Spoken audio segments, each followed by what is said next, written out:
Thailand, Indonesia அதை சுற்றி இருக்கக்கூடிய நாடுகளில் இப்போ வரைக்குமே அங்கே இருக்கக்கூடிய மக்களால் நம்பப்படக்கூடிய ஒரு பேய் தான்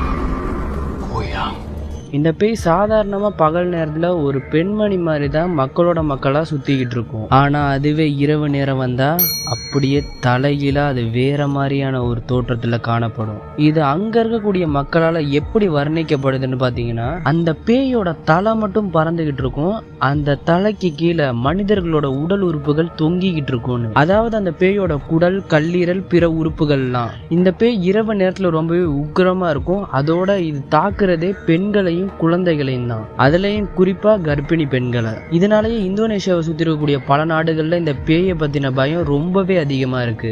இந்த பேய்கிட்ட இருந்து தப்பிக்கிறதுக்கு அங்க இருக்கக்கூடிய மக்கள் எதை நம்புறாங்கன்னு பாத்தீங்கன்னா, பூஜைகளையும் புனித நீரையும் தான். ஆனா நம்ம கையில செங்கலும் நம்மளை சுத்தி புகையும் இருந்துச்சுன்னா இந்த பேய்கிட்ட இருந்து தப்பிக்கலாம்னு ஒரு சில மக்கள் நம்புறாங்க. ஆனா இந்த பேயோட தோற்றம் மற்றும் கேட்கும் போதே பிற பேய்கள் கிட்ட இருந்து ரொம்பவே வித்தியாசமா இருக்கு. நீங்கள் டோரிமான் இல்லைன்னா ஜாப்பனீஸ் அனிமியில் ஏதாவது ஹாரர் சம்மந்தப்பட்ட அனிமி பார்த்துருந்தீங்கன்னா கண்டிப்பாக நீங்கள் இந்த கோஸ்ட்டை பார்த்துருப்பீங்க. இந்த கோஸ்ட்டோட பேர் தான் ரோக்குரோகுபி.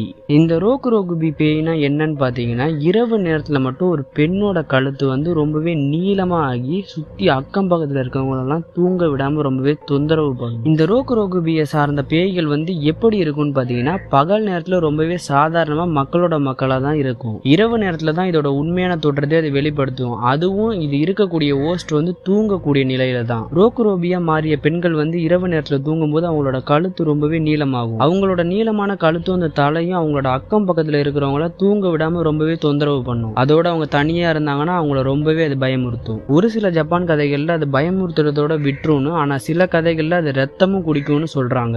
இந்த ரோக்குரோபியை பற்றிய கதைகள் ஜப்பான்ல 1600ல இருந்து 1868 வரைக்கும் பரவலா காணப்படுது. எப்படி இந்த ரோக்குரோபியா பெண்கள் மாறுவாங்க? ஜப்பான்ல ஒரு அழகிய பெண் அவங்களோட சாம்ராய் கணவனோட வாழ்ந்து வந்தாங்க. அவங்களோட கணவன் சாம்ராயா இருக்கிறதுனால அவர் அடிக்கடி போருக்கு போயிடுவாரு. இரவு நேரத்துல இவங்க தனியா இருக்கிறதுனாலயே இவங்க ரோக்குரோபியா மாதிரி அவங்க அக்கம் பக்கத்துல இருக்கவங்கள ரொம்பவே பயமுறுத்தி இருக்காங்க. ஒரு நாள் இது அவங்க கணவருக்கு தெரிய வரும்போது அவர் வெளியில போறேன்னு சொல்லிட்டு அந்த வீட்டுக்குள்ளேயே ஒளிஞ்சிருக்கிறாரு. அவர் ஒளிஞ்சிருக்கும் போது அவரோட மனைவியே ரோக்குரோபியா மாறுறதை பார்த்து அவர் ரொம்பவே திகைச்சு போயிட்டாரு. இருந்தாலும் விடிஞ்சதுக்கு அப்புறமா மனசுல தைரியத்தை வர வச்சுக்கிட்டு அவரோட மனைவி கிட்ட அவர் கேட்கிறாரு. அதுக்கு அவரோட மனைவியும் அழுதபடியே சொல்றாங்க, இந்த சாம்ராய் அவங்க கல்யாணம் பண்றதுக்கு முன்னாடியே ஒருத்தரை ஏமாத்திட்டதாவும் அவரோட சாபத்தினாலதான் இவங்க இரவு நேரத்துல ரோக்குரோபியா மாறுறதா சொல்லியிருக்காங்க. ஆனா இதுக்கப்புறமா இந்த கதைக்கு பல வருஷன்ஸ் இருக்கு. பெரும்பாலான இடத்துல இந்த கதை இது மாதிரி தான் இருக்கு. ஆனா ஒரு சில இடத்துல மட்டும் ரொம்பவே மாறுபடுது. இதுக்கப்புறமா அவங்க ஒரு புனித நீர் கிடைச்சு அவங்க குணமாயிட்டதாவும், சில கதைகள் அவங்க அப்படியே இறந்துட்டதாவும் சொல்றாங்க. ஆனா என்னதான் இருந்தாலும் இந்த பேயோட கழுத்து மட்டும் இந்த மாதிரி நீளமாகி எல்லாரையும் பயமுறுத்துறது மட்டும் ரொம்பவே கொஞ்சம் வித்தியாசமா தான் இருக்கு.